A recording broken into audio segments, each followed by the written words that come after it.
Good morning friends. Reasoning का जो ये सेक्शन है ये बहुत इंपॉर्टेंट इसलिए है क्योंकि इन क्वेश्चंस में जनरली आपको टाइम बहुत ज़्यादा मिल लगता है। पता नहीं आप उस चीज़ के प्रति किस तरीके से तैयार खुद को किए हैं, वो आज यहाँ पर चीज़ें देखेंगे। रीजनिंग में यदि आपने क्वेश्चन मान लीजिए 40 क्वेश्चन या 45 क्वेश्चन हल भी कर लिए और आपको टाइम लगभग आधे घंटे से ऊपर लग गया, टाइम लग गया आपको 40 मिनट, तो फिर आपके सिविल में क्वेश्चन छूटना तय है, गलत होना तय है, जनरल अवेयरनेस पे उतना डेप्थ में एनालिसिस नहीं कर पाएंगे। तो रीजनिंग आती तो सबको है, कम समय में मैक्सिमम क्वेश्चन सही करके जनरल अवेयरनेस और सिविल इंजीनियरिंग के लिए टाइम बचा लेना, यहाँ पे जीत इस बात की है। क्वेश्चंस तो जनरली सब कर लेते हैं लेकिन टाइम कितना कंज्यूम होता है ये बहुत इंपॉर्टेंट है, और फंडामेंटली क्वेश्चन के प्रति आपकी नज़र कैसी है ये भी बहुत इंपॉर्टेंट है। आइए क्वेश्चंस को देखते हैं और अपनी अप्रोच हम आपको बताते हैं कि हम अगर इस क्वेश्चंस को एज ए एस्पिरेंट सॉल्व करते हैं तो कैसे करते हैं, और वो देखिएगा कितना कारगर है, कहीं उसमें कोई दिक्कत तो नहीं है। अगर दिक्कत नहीं है तो उसको आप फॉलो कर सकते हैं। जैसे पहला क्वेश्चन है A star B means A is mother of B, A plus B means A is the sister of B, and A percentage B means A is daughter of B, then what does G plus H star I percentage J. जब पहली बार इस question को आप देखेंगे तो आपके मन में ये आएगा कि मुझे ये कैसे समझ में आएगा कि पहले मुझे आई परसेंटेज जे लेना है या एच स्टार आई लेना है। ये तो एक तरीके का वो क्वेश्चन हो गया जिसमें साइन मैटर करता है। अब इसमें तो वो है नहीं कि प्लस माइनस और मल्टीप्लिकेशन डिवीजन है कि डिवीजन को पहले ले लें। फिर हम दूसरे एंगल से देखते हैं, चलो हम करके देखते हैं होता क्या है, समझाने के पॉइंट ऑफ व्यू से। फिर इसके बाद एक फंडामेंटल बात बता देंगे, उसके हिसाब से आप कर लीजिएगा। H plus H star I percentage जे। अब ध्यान से देखना, हम ये मान के चल रहे हैं कि हम पीछे से चलते हैं, आगे से भी चलेंगे तो भी वही निकलेगा, पीछे से भी चलेंगे तो भी वही निकलेगा, कहीं से भी स्टार्ट करेंगे आंसर वही निकलेगा। आई स्टार जे, अगर दी गई बात से देखें तो A I percentage J, A percentage B का मतलब एज डॉटर ऑफ बी। यहाँ से ये क्लियर हो गया कि आई जे की डॉटर है, आई जे की डॉटर है, ठीक। देन व्हाट डज जी, हाँ, फिर इसके बाद एच स्टार आई। अब इतने को ही देखना होगा, यहाँ पे आई परसेंटेज जे में कौन किसकी चर्चा हो रही है, आई की हो रही है। आई लीडिंग है, आई मेन है, डॉटर है बी जे की, तो एच को आप जे से नहीं रिलेट करेंगे, एच को आई से ही रिलेट करेंगे, जिसके साथ संबंध दिख रहा है ए स्टार बी। आप आगे नहीं कूद जाएंगे, जिसका एक अलग संबंध है उसमें नहीं कूदेंगे। तो एच स्टार आई का मतलब एच इज मदर ऑफ आई, ठीक है। एच मदर है आई की, आई बेटी है जे की, गुड। अब ध्यान से देखो, एच मदर है आई की और आई बेटी है जे की। How it is possible until and unless H और जे एक दूसरे के हस्बैंड वाइफ ना हो, और एच मदर हो गई तो जे फादर हो गए। एक रिलेशन यहाँ से क्लियर हो गया। और अब बात आती है कि जी प्लस एच, और प्लस वाले में केस क्या है, सिस्टर है, जी प्लस एच सिस्टर है, तो ठीक है, जी प्लस एच सिस्टर है, कोई दिक्कत नहीं। अब क्या हो गया, तो अब इसने पूछा है जी क्या है, जी क्या है, जी सिस्टर है, किसकी है, जे की पत्नी है।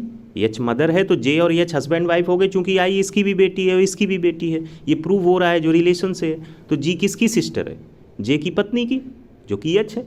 क्वेश्चन खत्म। अब इसमें आप ट्री बनाएं, ये मेल है ये फीमेल है, ये ट्री बन गया, फिर ये निकला। अननेसेसरी इतना डाटा दिमाग में लोड लेके जाएंगे तो जो वहाँ पे एक के बाद एक क्वेश्चन आते हैं। कोडल का क्वेश्चन आ गया, अचानक से इंटरचेंज का क्वेश्चन आ गया, अचानक से परसेंटेज का आ गया, उसके बाद फिगर का क्वेश्चन आ गया, उसके बाद आपको डिक्शनरी का क्वेश्चन आ गया। टाइम आपके पास सामने कंप्यूटर पे चल रहा है, एक एक मिनट घटता जा रहा है, कोई मिस्टेक करनी नहीं है, तमाम तरीके के और भी दबाव हैं, प्रेशर है, भीड़ है, तमाम सफ़र करके आए हैं, उसकी थकावट है। दिमाग उस लेवल पे काम करवाना दिमाग से, यही तो इंटेलिजेंस है। रीजनिंग का मतलब how much I am intelligent in perspective of other, दूसरे की तुलना में मैं कितना हूँ। तो यहाँ पे क्या हो जाएगा, J sister of G sister of J's wife. इसमें बहुत ज़्यादा टाइम लगेगा, तो 30-35 सेकेंड लगेगा। वो एक स्पीड होती है, एक जोन होता है जहाँ पे हमें सिर्फ क्वेश्चन दिखता है और क्वेश्चन के पॉइंट ऑफ व्यू में माइंड को काम करने के लिए मजबूर करना पड़ता है। चलिए अगले क्वेश्चन को देखते हैं। ए सेज टू बी, ए ने बी से कहा कि माई ब्रदर्स फादर इन लॉ। अब फादर इन लॉ का बिल्कुल कॉन्सेप्ट क्लियर होना चाहिए। फादर इन लॉ का मतलब यदि एक पर्सन की वाइफ बी है, सपोज दैट ए की वाइफ बी है, तो बी का पिता ए के लिए फादर इन लॉ होगा और ए का पिता बी के लिए फादर इन लॉ होगा। यानी कि म्यूचुअल ससुर जो होते हैं वो फादर इन लॉ होते हैं, म्यूचुअल सास जो होती हैं वो मदर इन लॉ होती हैं, ठीक है। पति के लिए पत्नी की माँ सास हुई, and that will be called in English mother in law, और पत्नी के लिए पति की माँ सास हुई, that will also be called as mother in law. ऐसे ही फादर इन लॉ, तो इसमें कोई डाउट नहीं। A says to B that my brother's father, मेरे भाई के पिता, इज योर सिस्टर्स फादर, आपकी बहन के पिता, मेरे भाई के ससुर आपकी बहन के पिता हैं, मेरे भाई के ससुर आपकी बहन के पिता हैं। साफ साफ समझ में आ रहा है। जब भी कभी इस क्वेश्चन को ना समझ में आए, अपने अपने पर्सपेक्टिव में सोच लिया करो, अपनी फैमिली के। अपनी फैमिली में ना मिले तो कजिन की फैमिली में देखो, कजिन की फैमिली में वो रिलेशन ना मिले तो पड़ोस की फैमिली में देख लो। इतना तो आप लोग जहाँ भी रहते हैं थोड़ा थोड़ा नॉलेज रहता है। तो मेरे भाई का ससुर यानी मेरे भाई की पत्नी यानी भाभी की पिता कौन है? Is your sisters father. मतलब आप किससे बात कर रहे हैं? आप अपनी भाभी के भाई से बात कर रहे हैं। तो कौन बात कर रहा है अपनी भाभी के भाई से? ए बात कर रहा है। किससे बात कर रहा है? ए सेज टू बी किससे बात कर रहा है? अपने भाई की भाभी, अपनी भाभी के भाई से। तो क्या होगा? B is brother of A's brother's wife. ये क्लियर है, बहुत ऑब्वियस है। अब वो वर्डिंग आपको एकदम से कनेक्ट थोड़ा देर में कर पा रही हो, लेकिन ऑब्वियस है। इसका ऑप्शन ए हो गया। इसमें ये सब नहीं बनाना है, फिगर विगर कोई कॉन्सेप्ट कुछ नहीं है, जनरल इंटेलिजेंस है। जितने मिनिमम टाइम में सॉल्व करने वाले लोग होते हैं वो क्वेश्चन को क्वेश्चन के पॉइंट ऑफ व्यू से देखते हैं। वो रीजनिंग को लेकर जो मैक्सिमम होते हैं। एक टाइम था जब इट वाज टाइम अराउंड 2015, तो मुझे बुक लिखने का शौक था। कहीं से भी मिल जाती थी बुक लिखने को, मैं लिख देता था। घोस्ट राइटर, मुझे पैसे की ज़रूरत है और मुझे राइटिंग चाहिए। तो एट दैट टाइम अरिहंत ने कैट के लिए बुक लिखने के लिए एक मेल भेजा उन सभी ऑथर्स को जिन्होंने अरिहंत के लिए काम किया था। और उसमें एक टेस्ट था ऑनलाइन जिसमें बहुत सारे लोग ने पार्टिसिपेट किया था। Around 77 authors participate for reasoning book CAT के लिए लिखनी है। और उसमें क्राइटेरिया कुछ नहीं था कि आपके पास क्या चीज़ें होनी चाहिए। आप पहले इस फर्स्ट फेज़ को कवर करिए, क्रॉस करिए। तो फर्स्ट फेज में 50 क्वेश्चंस थे, उसमें मैंने क्रॉस किया। तो उन्होंने सिर्फ 7 लोगों को सिलेक्ट किया, और 7 के बाद उन्होंने जब सेकंड फेज किया उसमें सिर्फ 3 लोगों को किया। And in that 3 I was there. और मेरी यही सब अप्रोच रहती थी, कुछ नहीं, बस मुझे ये कॉन्फिडेंस था। रीजनिंग मतलब आई एम इनफ कैपेबल, हमारी मैथ अच्छी है, हमने इंजीनियरिंग कर रखी है, हमें डरना किस चीज़ को है, कौन होगा जो मुझसे टैकल करेगा। एक ये कॉन्फिडेंस भी ना क्वेश्चंस को टैकल करने की क्षमता दे देता है। और उस 3 के बाद फिर फाइनल ऑफलाइन एग्ज़ाम हुआ था अरिहंत के दिल्ली सेंटर पे, अरिहंत के मेरठ सेंटर पे हुआ था। तो उसमें क्या था कि 1 person was from IIM Ahmedabad, just pass out, has done MBA, और 1 पर्सन IIT दिल्ली का था, and third one was me. और वहाँ पे हुआ था, और वहाँ पे मेरे मार्क्स ज़्यादा थे बट मेरी टाइमिंग थोड़ी ज़्यादा हो गई थी। मतलब मेरे मार्क्स 1 या 2 ज़्यादा थे, मेरी टाइमिंग ज़्यादा हो गई। तो उसमें टाइमिंग भी मेंशन थी, और उसमें सबमिशन को लेके कोई वो नहीं था। वो रूल्स रेगुलेशन उनके बाद में मुझे पता चले। मैंने कहा यू हैव नॉट टोल्ड कि टाइमिंग जो है 30 मिनट्स में करना है, तो अगर उसमें मैंने 30 मिनट्स ले लिए तो उसमें क्या बुरा है। बोले नहीं, अगर someone is completed in 21 minutes, और कुछ ये भी फ़र्क था कि he was from IIM pass out. तो मैंने भी मतलब वहाँ नॉर्मली उस चीज़ को एक्सेप्ट किया। एंड वैसे भी कैट की बुक लिखने को आपको कैट देना वगैरह होना चाहिए, बट वहाँ पे जो वो क्राइटेरिया नहीं था, उनको ये देखना था कि समवन कोई ऐसा तो नहीं है जो उससे भी ज़्यादा बेटर नॉलेज रखता हो। तो इस तरीके से उस सीन में मैं हारा जरूर था, लेकिन मैंने लर्न बहुत किया था। खैर वो बात यहाँ नहीं आती है। चलिए अगले क्वेश्चन की तरफ देखते हैं। If A@B means A is mother of B, A#B means A is sister of B, and A!B means A is granddaughter of B, then what does P, ये वाले रिलेशन का क्या मतलब है? देखो फिर मैं उसी तरीके से सॉल्व कर रहा हूँ। A@B का मतलब A is mother of B, यहाँ से एक क्लियर हो गया कि R क्या है? S की माँ है। अब इसमें ये नहीं कि हम इतना सा चीज़ याद नहीं रख सकते हैं। अरे R मदर है, ऐसे लगा दो, R के ऊपर M लिख दो, S की माँ है, ठीक है। इसके बाद Q एक्सक्लेमेटरी R को बोल रहे हैं, Q ग्रांड मदर होगी किसकी? R की, ठीक है। Q ग्रांड मदर होगी R की, कोई दिक्कत नहीं। इसके बाद कह रहा R has only 1 child, R के केवल एक पुत्र है। ध्यान से समझिएगा, R के केवल एक पुत्र है, कोई दिक्कत नहीं है। P हैशटैग Q, और हैश में क्या है? सिस्टर है, तो P और Q तो सिस्टर हो गई, कोई दिक्कत नहीं है। और Q क्या है?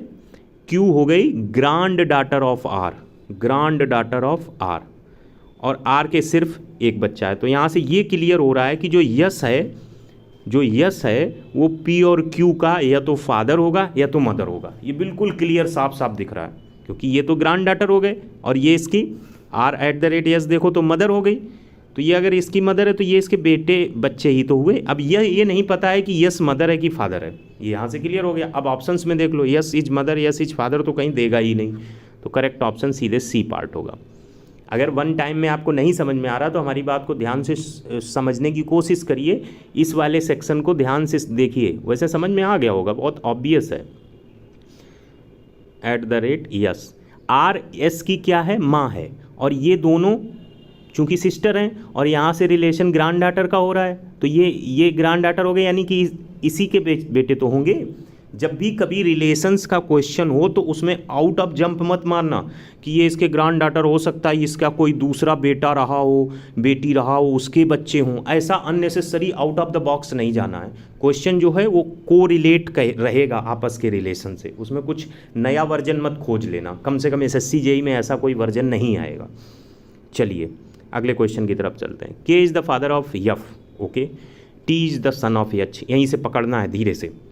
K फादर है किसका, F का, ठीक है, K फादर हो गए F के, और T is the son of H, यानी H जो है कौन है, T का मुझे अभी नहीं पता है। M is the brother of K, okay, K father है यानी मेल तो हो गया, ये कन्फर्म है, ठीक है। If F is the sister of T, देखो क्वेश्चन सॉल्व हो गया, F सिस्टर है T की और K फादर है F का और T सन है H का, यानी K और H आपस में पति पत्नी हो गए, और K फादर है तो H अपने आप पत्नी हो गई, फीमेल हो गई, क्वेश्चन खत्म हो गया। अब पूछ रहा how is H related to M, M कौन है, K का भाई है, ये इसकी पत्नी है, या तो देवर होगा या तो जेठ होगा, बड़ा होगा तो जेठ होगा, छोटा होगा तो देवर होगा। गलत बोल रहे हैं क्या, गलत नहीं बोल रहे हैं। M is the brother of K is the father of M। अब पूछ रहा है how is H related to M। अब यहाँ पे गलती मत कर देना कि आप ब्रदर इन लॉ लगाओ, H related to M, related यहाँ पे रखो, क्या लिखोगे, H is brother in law to M, नहीं, क्वेश्चन ने पूछा क्या है, आपने तो समझ लिया कि जेठ या देवर हो गया तो ब्रदर इन लॉ लगा दो, पूछा ये थोड़ी ना कि M is related to H। तो सब कुछ सही करने के बाद अगर ये नहीं पढ़ा तो भी गलत हो जाएगा। तो H is related to H भाभी हुई, H भाभी हुई, या जेठ के पॉइंट ऑफ व्यू में जो भी वर्ड यूज होता है उसके लिए भी इंग्लिश सिस्टर इन लॉ ही होती है, तो इसका करेक्ट ऑप्शन A होगा। सब कुछ सही होने के बाद इस पे भी ध्यान देना होता है, ठीक है। चलिए आगे बढ़ते हैं। Which two signs should be interchange to make the given equation correct. देखो इसको मिनिमम समय में कैसे सॉल्व करते हैं, हमने देख लिया, चलो हमें साइन चेंज करना है।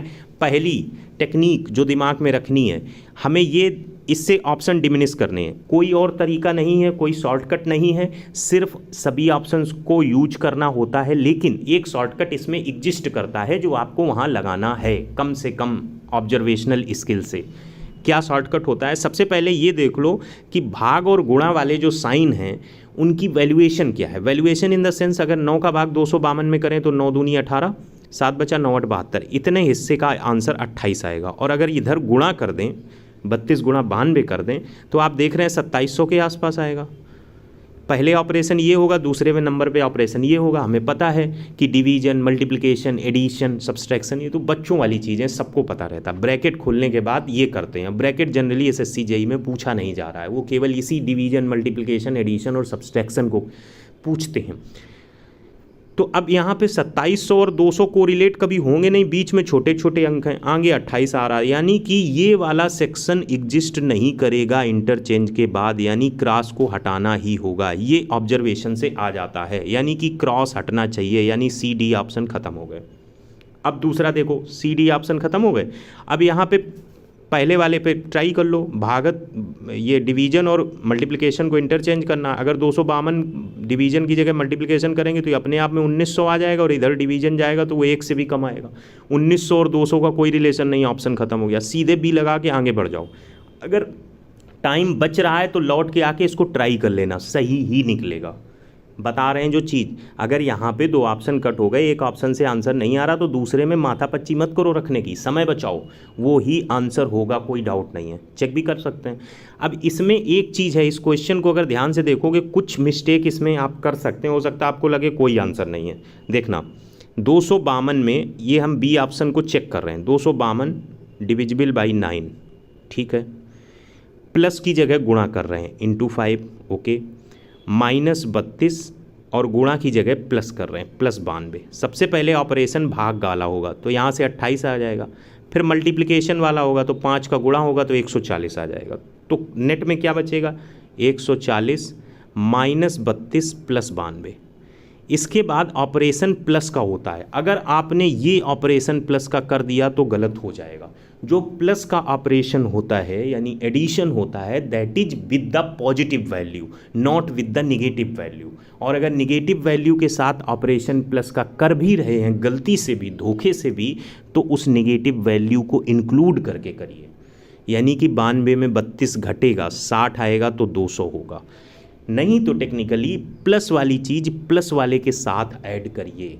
समझ रहे हैं, ये चीज़ गलती मत कर देना, नहीं तो 92 में 32 जोड़ा तो 9 3 12, 124 माइनस 140 और आप कह देंगे 26 आएगा या 16 आएगा, कहीं से आंसर नहीं मिलेगा और बाकी दोनों तो कभी आपको आंसर देंगे ही नहीं। तो आप क्वेश्चन के गलत होने का ठप्पा लगा देंगे, जबकि आपकी खुद की गलती है कि आप एडिशन के ऑपरेशन को प्रॉपरली समझते नहीं हैं। तो ये चीज़ याद रखिएगा, -32 + 92 करिए तब भी ठीक है, 140 + 92 करिए तब भी ठीक है, 140 -32 + 92 करके अपना एक अलग से ब्रैकेट में नहीं क्रिएट करना है। तो ये मिस्टेक नहीं करनी। होपफुली चीज़ क्लियर होगी। चलिए अगले क्वेश्चन पे आते हैं। Which 2 number should be interchange to make the given equation correct. ठीक है, कुछ नहीं है, इसमें भी वही तरीका है, आप अलग अलग वैल्यू रखिए। 11 27 इंटरचेंज कर दो, 27 की जगह 11 कर दो, 11 की जगह 27 कर दो, तो 11 + 27 × 9 माइनस डिवीजन पहले ही होगा तो 4 9 36, 9 दूनी 18, 100 समथिंग आएगा। ये 11 जुड़ ही रहा है, 9 घट जाएगा, कहाँ से 67 आ जाएगा, नहीं होगा। 4 9 27 + 11 × 9 माइनस 4 9 यानी 9 की जगह 4 तो 11 × 4, ठीक है। और जहाँ 4 है वहाँ 9 कर दोगे तो ये जो 4 9 36 आ रहा है वो 9 चौको 36 हो जाएगा। तो ये बनेगा 27 + 44 - 4, 27 और 44 जोड़ोगे तो 71 आएगा, -4 करोगे 67 आ जाएगा। तो बी पार्ट ही मिल गया। जनरली बी सी पार्ट मिल जाता है, और अगर डी आंसर होगा तो डी तक जाना पड़ेगा, हम ऐसे तो जान नहीं सकते। कुछ लोग कभी कभी इसमें ये टेक्निक लगा देते हैं कि डी से शुरू करते हैं, अगर ए आंसर होगा तो लास्ट तक आएंगे। तो निर्भर करता है कि आंसर कौन है, इसमें कोई बहुत ज़्यादा शॉर्टकट नहीं रहता है। ऑब्जर्वेशन से इतना पता चल जाता है कि ये इंटरचेंज करने से कितनी जल्दी 67 आ जाएगा, तो ये थोड़ा सा ऑब्जर्वेशन रखना पड़ता है। चलिए अगला क्वेश्चन देखते हैं। In a family X and Y are siblings, P has 2 children and he is the son of G। Okay, P के 2 बेटे हैं, P के 2 बेटे नहीं चिल्ड्रेन हैं, और वो सन है G का, वो G का बेटा है। ठीक है, ये जनरली बना दे रहे हैं ताकि क्वेश्चन हल्का लगने लगे। Who is the father in law of J, जो G है ये J का फादर इन लॉ है, मतलब J का ससुर है, और इसका पिता है P का। अब यहाँ पे 2 ऑप्शन आते हैं कि आप J को इसकी पत्नी मान सकते हैं, और दूसरा इसका एक दूसरा बेटा कोई क्यों रहा होगा, उसकी पत्नी जो होगी उसका ये ससुर है।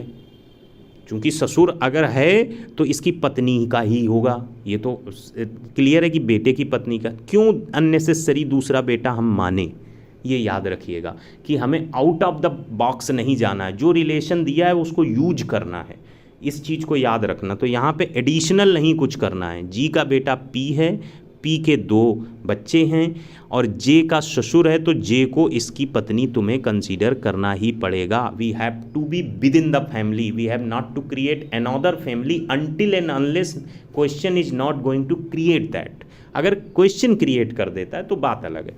अब उसने कहा J के सिर्फ एक बेटा है, जो इसके बेटे होंगे वही J के होंगे, पति पत्नी के जो बेटे होते हैं वो दोनों के कंसीडर किए जाते हैं। तो इसका एक बेटा यानी इसमें से एक बेटा होना कन्फर्म है। अब X एंड Y सिबलिंग्स हैं और उसको कहीं और चर्चा में नहीं दिया गया है, तो हमारी रिस्पॉन्सिबिलिटी है। ब्लड रिलेशन में याद रखिएगा जो चीज़ें दी हैं उनका यूज होता है। यहाँ पे कोई IIT JEE UPSC का क्वेश्चन नहीं है कि उसका यूज नहीं होगा। जनरली अगर क्वेश्चन आपको बिना यूज के सॉल्व हो जा रहा है तो ठीक है, दैट इज़ ओनली 1% केसेज। तो यहाँ पे एक को X एक को Y आपको मानना होगा। And y is not the grand daughter of G का y ग्रैंड डॉटर नहीं है, इसका एक बेटा है, तो ये अपने आप में क्या हो गया, ये अपने आप में क्या हो गया, सन हो गया। और इसका एक बेटा है तो दूसरा मजबूरी में जो सिबलिंग है वो ग्रैंड डॉटर ही होगी, तो करेक्ट ऑप्शन ग्रैंड डॉटर होगा। फिर से क्लियर कर दें, पी के दो बेटे X Y as a sibling exist कर रहे हैं, आपको कंसीडर करना पड़ेगा एक्स किससे जी से कैसे रिलेट करता है, तो या तो ग्रैंड सन होगा या तो ग्रैंड डॉटर होगा। लेकिन जे का सिर्फ एक बेटा है और वाई ग्रैंड डॉटर है नहीं, तो वाई को सन होना पड़ेगा, बचा हुआ एक्स अपने आप ग्रैंड डॉटर हो जाएगा। होपफुली क्वेश्चन समझ में आ गया होगा। तो करेक्ट आंसर ग्रैंड डॉटर हो जाएगा। अगला क्वेश्चन है which two numbers and which two signs should be interchange to make the given equation correct. फिर से वही चीज़ है, अब यहाँ पे जब दो हैं तो आपको ऐसा लगेगा बहुत टाइम लगेगा, कतई नहीं परेशान होना, ईजिली समझना है, बहुत ईजिली। 15 एंड 45 ये 75, इसमें थोड़ी गलती हो जाती है, आप इंटरचेंज करके रखते हैं तो थोड़ा सा प्रॉब्लम होती है, यानी 15 की जगह 75 कर देंगे और 75 की जगह 15 कर देंगे। 15 सत्ते 105 और 75 ये 180 के आसपास हो जाएगा, ठीक है अगर देखा जाए। लेकिन पहले ऑपरेशन ये नहीं करना है, -45 25 ये लगभग -25 दूनी 50 होता है, 2 से भी कम आएगा, फ्रैक्शन में आ जाएगा। नहीं समझ रहे हैं, फ्रैक्शन में ही तो आ जाएगा, वो फ्रैक्शन में आएगा 147, तो फ्रैक्शन में नहीं है तो पहला नहीं होगा। 15 एंड 45 यानी 45 यहाँ रख दो और 7 सत्ते 49 490 के आसपास, और यहाँ 45 की जगह 15, ये भी फ्रैक्शन में ही आएगा 15/25, ये भी नहीं होगा, ये दोनों कैंसिल हो गए, ये दोनों कैंसिल हो गए due to answer is coming in fraction and we are not having the right hand side is fraction, that is most important thing. और ऑल्सो जो मल्टीप्लिकेशन कर रहे हैं वो बहुत ज़्यादा जा रहा है। अब 45 और 75 देखते हैं, 45 और 75 यानी 75 की जगह 45, और साथ में ऑपरेशन भी लगा था, ये तो ध्यान ही नहीं दिया, प्लस एंड डिवीजन भी लगाना है, ये देखो मिस्टेक हो गई। चलो एक बार देख लेते हैं प्लस एंड डिवीजन को भी। 15 एंड 75 यानी 75 प्लस की जगह डिवीजन, फिर 7, फिर इंटू, और 75 की जगह 15 और माइनस ये जो भी डिवीजन होके आएगा, फिर भी नहीं यहाँ पे डिवीजन नहीं होगा, यहाँ पे प्लस हो जाएगा, तो 45 + 25, 45 + 25 तो 75 डिवीजन 7। अब ये सबसे पहले करना पड़ेगा, तो यहाँ से तो क्लियर है ये भी फ्रैक्शन में जा रहा है, तो ये आंसर नहीं होगा। फिर 15 एंड 45 मल्टीप्लिकेशन एंड माइनस, मतलब एक साथ ऑपरेशन लगाना है ये, 15 एंड 45 यानी 15 की जगह 45, प्लस को नहीं चेंज करना है तो 45 + 7, मल्टीप्लिकेशन को माइनस से चेंज करना है यानी -75, और माइनस को मल्टीप्लाई से करना है यानी इंटू 45 को 15 से करना है, डिवीजन बाई 25। सबसे पहले डिवीजन ऑपरेशन होगा, डिवीजन ऑपरेशन 15/25 अगेन फ्रैक्शन में आ जाएगा, लेकिन इसके फ्रैक्शन में आने से कोई दिक्कत नहीं है क्योंकि 25 तिहाई 75 मल्टीप्लिकेशन होगा, तो 25 तिहाई 75 यानी 15 तिहाई 45, -45 45 7 52, -45 7 आएगा, तो ये भी आंसर नहीं होगा, यानी ये दोनों आंसर फाइनली नहीं होंगे। हम स्पीड से और कर रहे होंगे एग्जाम में, तो परेशान नहीं होना, ऑपरेशन ही लगाना है। 45 एंड 75 अगर हम यूज करेंगे, 45 एंड 75 और प्लस की जगह मल्टीप्लिकेशन यानी 15 × 7 और मल्टीप्लिकेशन की जगह प्लस, और 45 एंड 75 मतलब 75 की जगह 45 रख दो, ठीक, -75 और डिवीजन बाई 25, तो 25 तिहाई 75 और 15 सत्ते 105, 105 और 45 150 में 3 चले गए 147, तो आंसर सी पार्ट हो जाएगा। तो देखिए इसमें वक्त लगेगा, ऑब्वियस सी बात है, कोई निंजा टेक्निक नहीं है यहाँ पर, वही करना पड़ेगा। तो 8वां क्वेश्चन हल हो गया। इसके बाद जो क्वेश्चन है ये सब इंजीनियरिंग स्टूडेंट्स के लिए बहुत ईजी होते हैं, लेकिन इसमें भी फास्ट मूवमेंट करने के लिए आपको कुछ अच्छे तरीके से चलना पड़ता है। There are 2 numbers, first number is 120 more than second number x = y + 120। जैसे ये वाक्य पढ़ा तुरंत ये इक्वेशन नीचे लिख दी, the average of 2 numbers is 80, x + y/2 80 होगा, यानी x + y = 160, तुरंत लिख दिया। इसको x - y = 120 कर दो, दोनों को जोड़ दो, 2x = 16 × 28 280, यानी x = 140, x बराबर आ गया 140, और x = 140 = y + 120, यानी y बराबर कितना आ गया 20। अब खुद ही देख लो, 140 और 20 को जोड़ोगे 160/2 करोगे 80 आएगा, 140 और 20 को देखोगे 120 से ज़्यादा। अब क्वेश्चन को देख लो, यहाँ से एक चीज़ पता चल गई, x = 140 हो गया, y = 20 हो गया। पूछ क्या रहा है, find the ratio of new numbers, find the ratio of the new numbers मतलब वही नंबर्स, तो find the ratio of the क्या है there are 2 numbers, the first number is 120 more than the second number, the average of 2 numbers is 80. If 20 is added to the numbers, यानी कि हमारे पास number कितने आए 140 एंड 20, ठीक है। अब 20 जोड़ दो तो 160 इसमें जोड़ो, 20 इसमें जोड़ो, 40। तो एक दूसरे का 4 गुना है, 4:1 या 1:4 होगा।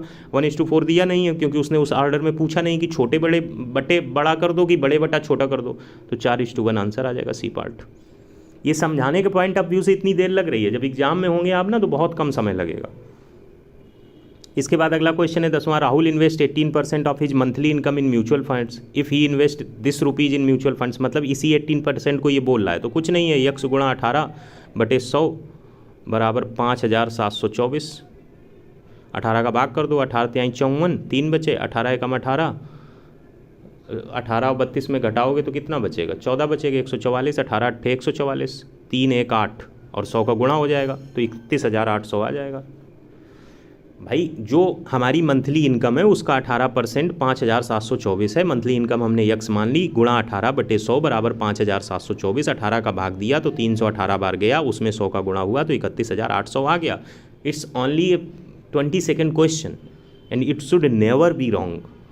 अगला क्वेश्चन है the ratio of the mother and a daughter after 20 years will be 15:8 and the ratio of their ages 8 years ago was 8:1। What is the ratio of their current ages. जिन लोगों ने रीजनिंग के question को छोड़ रखा हो या typical लगता हो उनके लिए हम बता दें, बाकी जो लोग कर लेते हैं that is good. Simple 3 step में क्वेश्चन सॉल्व होता है। Mother and daughter after 20 years, पहले आप करंट एज का रेशियो XY मान लीजिए कि करंट एज में XY है। 20 वर्ष बाद दोनों की एज X+20 होगी, Y+20 होगी, इसमें कोई शक नहीं है। लेकिन जो रिलेशन दिया है वो इक्वेशन फॉर्मेट में बनाना पड़ेगा। यानी कि इन्होंने कहा कि 15:8 होगा तो मदर की ज़्यादा होगी तो X+20/Y+20 बराबर 15/8। आपस में क्रॉस मल्टीप्लिकेशन कर देंगे तो एक इक्वेशन 8x - 15y में फॉर्मेट में आ जाएगी। एक इक्वेशन हमारे पास 8x - 15y बराबर समथिंग आ जाएगी, तुरंत लिख दिया। The ratio of their ages 8 years ago was 8:1। 8 years एगो यानी x - 8/y - 8 बराबर 8:1। क्रॉस मल्टीप्लिकेशन कर देंगे तो x - 8y के फॉर्मेट में पहली इक्वेशन आएगी 8x - 15y, x - 8y के फॉर्मेट में आ जाएगी। और सिंपली आप इसमें 8 टाइम्स गुणा करके कैलकुलेट कर लीजिए XY। मैं मानता हूं कि 1.5 मिनट लगेंगे, बट ये ऑप्शन में बहुत आसानी से आंसर क्लिक करके कॉन्फिडेंस के साथ आगे बढ़ जाएंगे। बाकी आप इसमें कुछ चेक करो, उसको उससे गुणा करो, हमने वहाँ रीजनिंग में वो ट्रिक देखी, ये करें, क्वेश्चन भी गलत करोगे और कॉन्सेप्चुअली इतने वीक रहोगे कि अगर कोई ढंग का क्वेश्चन आ गया ना तो रीजनिंग में वो छोड़ के आओगे और टेक्निकली बहुत कम नंबर रहेंगे। तो ये जो परंपरागत तरीका है ना उसको मत छोड़ो, उससे क्वेश्चन सही सॉल्व होता है, ये क्लियर रखो। ट्रिक्स मैटर करती हैं बट इतनी भी नहीं करती हैं। चलिए, which number from the options will replace the question mark in the following series. ये क्वेश्चन तो अगर किसी ने थोड़ी बहुत भी रीजनिंग पढ़ी होगी, बहुत फेमस क्वेश्चन है SSC का। ये CHSL CGL सब में पूछा जाता है। अगर आप पूछें कि हम क्या प्रैक्टिस करें रीजनिंग में, तो एक तो ये एक और आज का दिन है, इसके बाद ये प्रीवियस ईयर के क्वेश्चन लगभग ओवर हो जाएंगे, उसके बाद हम क्वेश्चन देंगे, उनको प्रैक्टिस करना है। दूसरा, आप जो CGL CHSL 10+2 SSC के जो भी एग्जाम में रीजनिंग के क्वेश्चन आते हैं वो अपने आप में बहुत इंपॉर्टेंट है। एज इट इज या उस कॉन्सेप्ट से रिलेट करके नंबर्स चेंज कर देंगे और वही चीज़ आपसे पूछ लेंगे। और बहुत ज़्यादा रीजनिंग में चिंता करने की ज़रूरत नहीं है, कॉन्फिडेंस के साथ जाइएगा, दैट इज इनफ। चलिए इस क्वेश्चन को देखते हैं। ये फेमस क्यों है? क्योंकि ये कई बार पूछा गया है। 2 3 10। इसमें टेक्निक क्या लगती है कि जो पहला नंबर है ऑड नंबर, मतलब 1 2 3 ऑड इवन के फॉर्मेट में होते हैं, तो स्क्वायर करके एक जोड़ो एक घटाओ। जैसे 1 का स्क्वायर करो तो 1 जोड़ो, 2 का स्क्वायर करो तो 1 घटाओ, 3 का स्क्वायर करो तो 1 जोड़ो, 4 का स्क्वायर करो तो 1 घटाओ। ये इसमें फॉर्मेट रहता है। अब उसमें नया क्या पूछ सकता है? कभी वो चल सकता है कि 1 का स्क्वायर जोड़ो 1 घटाओ, 2 का स्क्वायर जोड़ो 1 जोड़ो, 3 का स्क्वायर करो 1 घटाओ, तो क्या आ जाएगा 0 5 8। 0 5 8 से शुरुआत हो तो तुरंत स्ट्राइक कर जाए कि इस फॉर्मेट में जाना है। तो यहाँ पे कौन सा फॉर्मेट है? 1 का स्क्वायर करो 1 जोड़ो, 2 का स्क्वायर करो 1 घटाओ, 3 का स्क्वायर करो 1 जोड़ो। यानी ऑड वाले में एक जोड़ो स्क्वायर करके और इवन वाले में एक घटाओ स्क्वायर करके। देखो मिल भी रहा है, 1 3 10, तो फिर अगले वाले में 4 स्क्वायर माइनस 1 यानी कितना हो जाएगा? 16 में 1 गया 15, यानी कि अगले वाले में क्या होगा? 5 स्क्वायर प्लस 1 यानी 25 1 26। तो करेक्ट ऑप्शन सी हो जाएगा। इसके बाद अगला क्वेश्चन है find the number that can replace the question mark in the following table. हमने पहले भी बताया है कि सबसे पहले क्या करना है, जोड़ कर देख लो, 16 5 21, 21 चौको 84, 2 कम है, 12 13 25, 25 चौको 100, 158 नहीं मिल रहा, कैंसिल करो। अब क्या करो, आपस में गुणा करके देख लो, 16 25 80, 80 2 82 मिला, 12 13, 13 दूनी 26, 13 एकम 13, 156, 2 जोड़ो 158 मिल गया, क्वेश्चन खत्म हुआ। 19 अट्ठे 8 निम 72, 8 एकम 8 7 15, 152, 2 जोड़ दो 154, सी पार्ट हो गया। अगले क्वेश्चन की तरफ बढ़े। अगला क्वेश्चन है find the missing letter cluster that can correctly replace the question mark to complete the given series. कुछ नहीं करना है, ए के बाद देखो सी है, सी के बाद ई है, बीच में बी का गैप है, फिर डी का गैप है, यानी ई के बाद जी आएगा, ऑप्शन 2 बचे। फिर वाई के बाद डब्लू है, Y X U V W X Y Z, यानी कि डब्लू एक्स वाई उल्टा चलो तो एक का गैप है, यानी कि उल्टा चलो तो एक का गैप है। तो यू यहाँ पे है, हम उल्टा चलेंगे तो यस टी यू, यानी यस होना चाहिए, तो G S H T, G S H T. कोई नंबरिंग वंबरिंग नहीं करनी है, कम समय में सॉल्व करने का तरीका फिर से एक बार बता दें। पहले नंबर ए और सी के बीच बी का गैप, फिर सी और ई के बीच डी का गैप, यानी अगले वाले में एफ का गैप होगा, जी आएगा, ऑप्शन 2 मिल गए। फिर इसके बाद वाई के बाद डब्लू, यानी वाई से पीछे जा रहे हैं, और वाई से पीछे जाएंगे तो यक्स आएगा, फिर डब्लू आएगा, यानी एक का गैप है। तो जो आंसर आएगा उसमें हम कहाँ पे होंगे, u यहाँ पर है, तो इसके बाद हम अगले वाले में क्या जाएंगे, w के बाद u आया है, यानी w से और पीछे जा रहे हैं, u v w, v को छोड़ा है, तो हम अगले वाले में क्या मिलेगा, हमको यस मिलेगा। क्यों? क्योंकि हम t को छोड़ेंगे, तो करेक्ट ऑप्शन ए पार्ट हो जाएगा।